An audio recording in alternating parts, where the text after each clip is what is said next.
এখন আমি কোথায় যাব মোড়ল মশাই? উনিও তো বাড়িতে নেই। দয়া করে আর কটা দিন আমাদের সময় দিন। না না, তোমাদের আর সময় দেওয়া যাবে না। আমি সেই জ্যৈষ্ঠ মাসে তোমার স্বামীর কাছ থেকে এই বাড়িটি কিনেছি। আজকে যাব কালকে যাব বলে 5 মাস হয়ে গেছে। এবার তোমাদের বাড়ি ছাড়তেই হবে।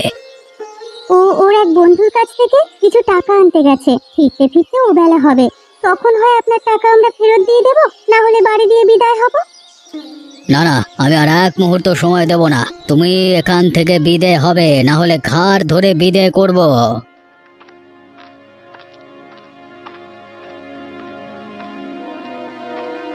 তার আর দরকার হবে না মোড়ল মশাই, আমি চলে এসেছি। এক্ষুনি আপনাকে সবকিছু বুঝিয়ে দিয়ে বিদে হব। ওগো, তুমি এসেছো? উনি যে আমাদের তাড়িয়ে দিচ্ছেন। চলো গিন্নি, আর এক মুহূর্ত নয়। যে লোক একদিন সহ্য করতে পারে না, তার আশ্রয়ে এক মুহূর্ত থাকবো না। তাই যাও, তোমাকে থাকতে বলেছে কে? তাড়াতাড়ি বিদে হয়ে আমাকে মুক্ত করো। যাচ্ছি মোড়ল মশাই, এ কদিন আমাকে আশ্রয় দিয়ে খুব উপকার করেছেন, সেজন্য আমি কৃতজ্ঞ। তুমি দাঁড়িয়ে রইলে কেন গিন্নি? তাড়াতাড়ি গিয়ে ব্যাগপত্র নিয়ে এসো। ওগো, এখন আমরা কোথায় যাব? আমাদের যে যাওয়ার কোনো জায়গা নেই। ওনাকে বলো না আজ রাতটা সময় দিতে। ওর মতো পাষণ্ডের কাছে আমি আর আবদার করব না। তুমি তাড়াতাড়ি গিয়ে কাপড় চোপড় সবকিছু নিয়ে এসো। বাবা, ও বাবা, কোথায় যাব এখন আমরা? জানি না বাবা, যেখানে বিধাতা আমাদের আশ্রয় রেখেছেন সেদিকেই যাব। আর আপনিও শুনে রাখেন, একদিনেই আমাকে আপনি খুঁজবেন। আমি সেই দিনের অপেক্ষায় আছি। আরে যা যা, তোকে খোঁজবার মতো সময় আর ইচ্ছে কোনোটি আমার নেই। আমার চোখের সামনে থেকে দূর হয়ে মর গিয়ে। ওগো, আমি আর হাঁটতে পারছি না। আর কত দূর যাবে? আর একটু কষ্ট করো গিন্নি, সামনে লোকালয় আছে, সেখানে গেলেই আশ্রয় মিলবে। লোকালয়ে কার কাছে যাবে? এখানে যে কেউ আমাদের পরিচিত নয়। তা ঠিক, কিন্তু কারো না কারোর বাড়িতে তো উঠতে হবে। আজকে রাতটা কারোর আশ্রয় থেকে কালকে কিছু করতে হবে। তাহলে বরং আমরা এখানেই থাকি। তপনেরও খুব কষ্ট হয়েছে, আর হাঁটতে পারছে না। এখানে আমরা বিশ্রাম নেই। তুমি গিয়ে দেখে এসো কারোর বাড়িতে আশ্রয় পাওয়া যায় কিনা। বেশ, সামনে একটা বট গাছ দেখা যাচ্ছে, চলো ওখানেই তোমাদের রেখে যাই। বেশ, চলো তবে। একা থাকতে আবার ভয় পাবে না তো? না না, ভয় কিসের? তাছাড়া তপন তো আছেই। তাহলে তোমরা এখানে থাকো গিন্নি, আমি গিয়ে দেখে আসি কারোর বাড়িতে একটুখানি ঠাঁই মেলে কিনা। ঠিক আছে, সাবধানে যেও। বাড়িতে কেউ আছেন? কেউ আছেন বাড়িতে? কে কে এলো এত রাতে? আমি এক ভিনদেশী পথিক, আপনার কাছে একটু আশ্রয়ের আশায় এসেছি। বিন্দেশি প্রতীক? তা বাড়ি কোথায় আপনার? আগে তালসারি গ্রাম, এখান থেকে 20 ক্রোশ দূরে। তালসারি? সে তো অনেক দূর। তা এত দূর কিসের জন্য এসেছেন? হ্যাঁ, ও গায়ে সবকিছু বিক্রি করে চলে এসেছি, সাথে আমার পরিবারও আছে। আজকে যদি একটু আশ্রয় পাই, কালকে একটা উপায় করব। না না মশাই, আমি আপনাকে আশ্রয় দিতে পারবো না। অজ্ঞাত কুলশীলকে এই গায়ে আশ্রয় দেওয়া বারণ। গত কয়েকদিন ধরে এখানে ছেলে ধরার উপদ্রব খুব বেড়েছে। না না মশাই, আমি ছেলে ধরা নই, খুবই ভদ্র ঘরের মানুষ আমি। সে তো আপনার কপালে লেখা নেই। আর সবাই এই কথাই বলে বাড়িতে ঢুকে, পরে দেখা যায় বাড়ির ছেলে নিয়ে মাঝরাতে উদা হয়ে গেছে যত সব। ও, তাহলে আপনি আশ্রয় দেবেন না? না, আপাতত সেরকম কোনো ব্যবস্থা হচ্ছে না। আর এক কাজ করুন, আজকে রাতটা কোনোভাবে গাছতলায় কাটিয়ে দিন। কালকে সকালে রায়চৌধুরীর কাছে গিয়ে আপনার কথা বলবো। তিনি চাইলেই আপনাকে সাহায্য করতে পারবেন। তার আর দরকার হবে না, কালকে আমি নিজে গিয়েই তার সাথে দেখা করব। সালার তেজ দেখো, সাহায্য করতে চাইলেও উল্টে কথা শুনিয়ে গেল। এই জন্যই লোকে বলে চেঁচে গিয়ে কারোর সাহায্য করতে নাই, চুলোই যাক সব যত সব। মা, ও মা, এতক্ষণ হয়ে গেল, বাবা এখনো এলো না। বাবা কখন আসবে মা? আসবে বাবা, আসবে। একটু ধৈর্য ধরে বসো। আমার খুব খিদে পেয়েছে মা, কিছু খেতে দেবে না?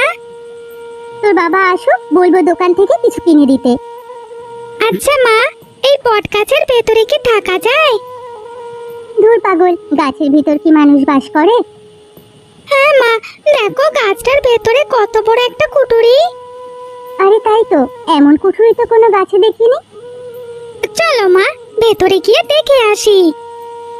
না বাবা না, এখন গিয়ে দরকার নেই, তোর বাবা আগে আসুক তারপর দেখবো। গিন্নি, আরে ও গিন্নি, আছো তোমরা? আছি গো, তা তুমি কোথাও থাকার ব্যবস্থা করতে পেরেছো? না গো গিন্নি, কয়েকজন গৃহস্থকে বলেছি, কেউ আশ্রয় দিতে রাজি হলো না। এ গায়ের মানুষ দেখছি পরোপকারী নয়, বিপদে পড়েছে শুনলে কেউ তো আশ্রয় দেয়। আরে রাখো গিয়ে ওদের কথা, আজকে রাতটা কোনোভাবে এখানেই কাটিয়ে দেব। তোমাদের জন্য চিঁড়ামুড়ি এনেছি, পেট ভরে খেয়ে নাও। বলছিলাম কি, তপন একটা জায়গা দেখেছে গাছের ভিতরে, একটু গিয়ে দেখে এসে তো থাকা যায় কিনা? গাছের ভেতরে? কোথায় দেখি তো। ওই যে বাবা, ওই দেখো। আরে এটা তো অনেক নিরাপদ একটা জায়গা, বাইরে থেকে বোঝাই যায় না ভেতরে এমন ফাঁকা জায়গা আছে। হ্যাঁ, জায়গাটা খুব নিরাপদ, একেবারে থাকার উপযুক্ত। তাহলে তো আর চিন্তা নেই গিন্নি, চলো আজকে রাতটা এখানেই থেকে যাই। এই কুঠুরিতে আমাদের কোনো ভয় নেই। বেশ, তুমি যখন বলছো তাই হবে। নে তপন, ব্যাগপত্র সব কুঠুরির ভিতরে নিয়ে রাখ। কি মজা, কি মজা, আমরা থাকবো গাছের ভেতরে।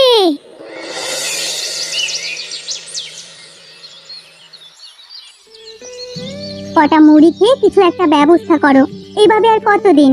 একটা মাথা গোজবার জায়গার তো ব্যবস্থা করতে হবে। হ্যাঁ গিন্নি, ব্যবস্থা একটা হয়ে যাবে। এই জায়গাটা আমার পছন্দ হয়েছে, এটা নাকি সরকারি জায়গা, এখানে চৌধুরীরাই ভোগ করছে। ওদের বলে দেখি এখানে একটা ঘর তোলা যায় কিনা। হ্যাঁ গো, জায়গাটা খুবই সুন্দর, তুমি রায়চৌধুরীদের বলে দেখো এই গাছের নিচে একটা ঘর বানানো যায় কিনা। বেশ, আমি তবে যাচ্ছি, আশা করি একটা ব্যবস্থা হয়ে যাবে। তুমি বলতে চাচ্ছ তোমাদের গায়ের মোড়ল তোমাকে তাড়িয়ে দিয়েছে, তাই তো? আগে চৌধুরী মশাই, ওনার কাছে আমার বাড়িঘর বন্ধক রেখে ছেলের চিকিৎসা করিয়েছিলাম, যথাসময়ে টাকা ফেরত দিতে পারিনি, তাই আমার সব কিছু নিয়ে নিয়েছে। তা ঠিকই আছে, বন্ধকের টাকা দিতে না পারলে তো নেবেই। তা বাবা, আমার কাছে এসেছো কেন?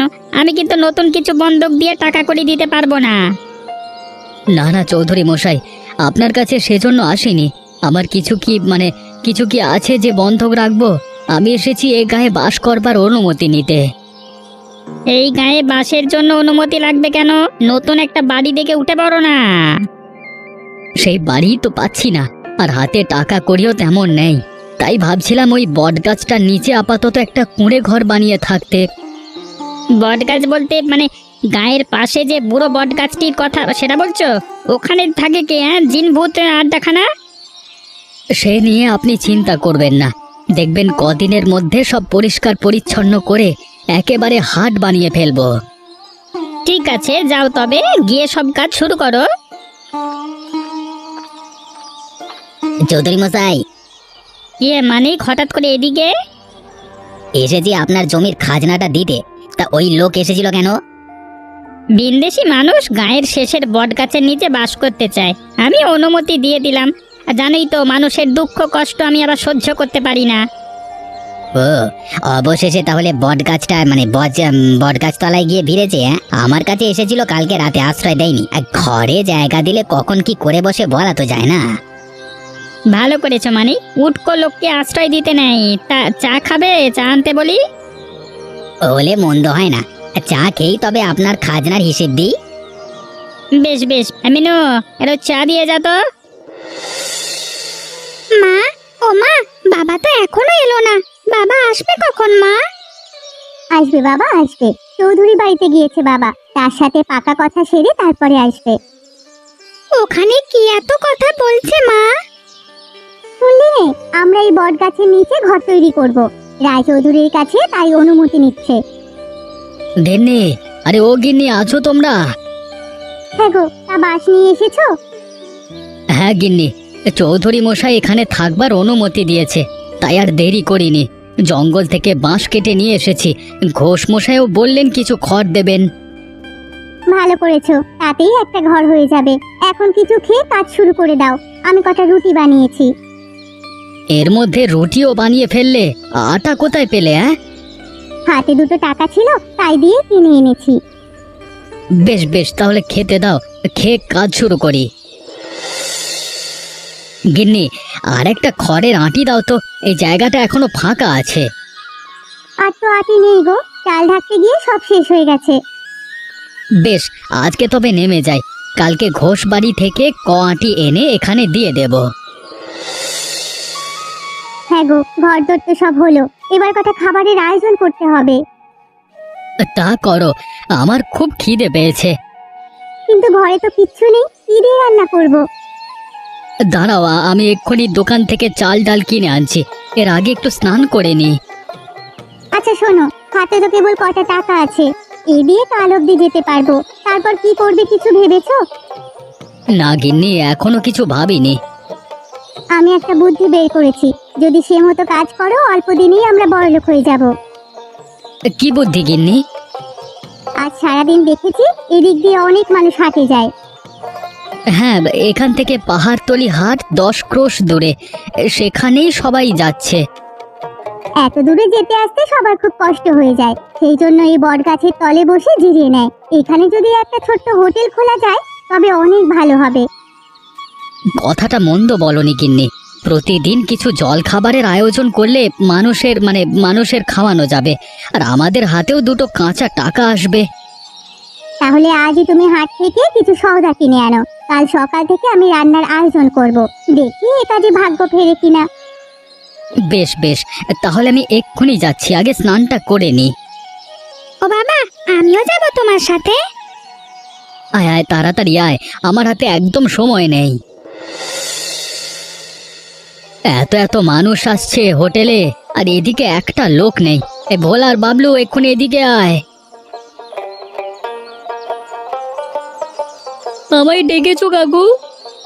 হ্যাঁ, ওই উত্তরের টেবিলটাতে খাবার দে, কতক্ষণ ধরে ওনারা এসে বসে আছেন। হ্যাঁ, আর তোদের গিন্নিমাকে গিয়ে বল তাড়াতাড়ি ভাত চড়াতে, আজকে লোক অনেক হবে। যাচ্ছি। ও গিন্নিমা, তাড়াতাড়ি ভাত চড়াও।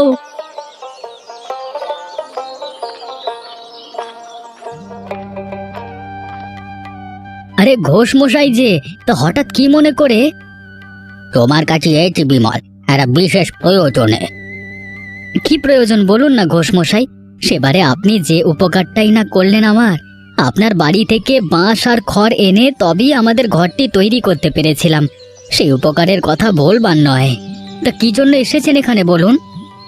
এই আমি তো এতদিন হাটে মিষ্টি বানিয়ে বিক্রি করতাম বাবা, কিন্তু এখন বয়স হয়েছে, হাটে যেতে পারি না, তাই ভাবছিলাম এই কাছে পিঠে কোথাও একটা দোকান দিয়ে বসতে।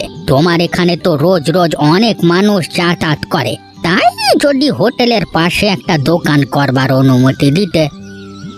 সেজন্য আমাকে বলবার কি আছে, এই জায়গা তো আপনাদের গ্রামেরই। আমি নেহাত চৌধুরী মশাইকে বলে এখানে স্থায়ী হয়েছি।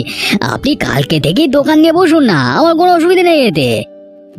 তুমি আমাকে বাঁচালে বাবা, না হলে আজকে অনেক বড় বিপদে পড়ে যেতাম। মানুষের বিপদেই তো মানুষ কাছে আসবে, না হলে কি মানুষ হয়ে কোনো লাভ আছে?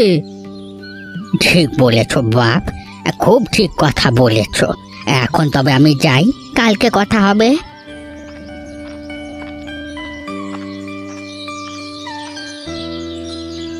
হ্যাঁ গো, উনি এসেছিলেন কেন? আমাদের হোটেলের পাশে ওনার মিষ্টির দোকান নিয়ে বসতে। আমি বলেছি কালকে থেকেই ব্যবসা শুরু করতে। ভালো করেছো, ওনার সংসার এখন চলছে না, বুড়ো মানুষ, দূর দূরান্তের হাটেও যেতে পারেন না। সেজন্যই তো বলেছি। তাছাড়া আমার এই বটতলাকে নিয়ে অন্য পরিকল্পনা আছে, এখানে একটি গোছানো হাট তৈরি করব, তাহলে আশেপাশে গ্রামের মানুষের কষ্ট অনেকটা কমে যাবে। এই কাজ করলে যদি মানুষের চোখে লাগে, আমার খুব ভয় করে গো। আমাদের সাজানো গোছানো সুখের সংসারে আর কোনো ঝড় আসুক আমি তা চাই না। আরে না, তেমন কিছু হবে না গিন্নি, তুমি অযথাই চিন্তা করো না, হাট হলে বরং ভালোই হবে। বেশ, ভালো হলেই ভালো, তবে আমি যাচ্ছি, আবার রান্না চড়াতে হবে।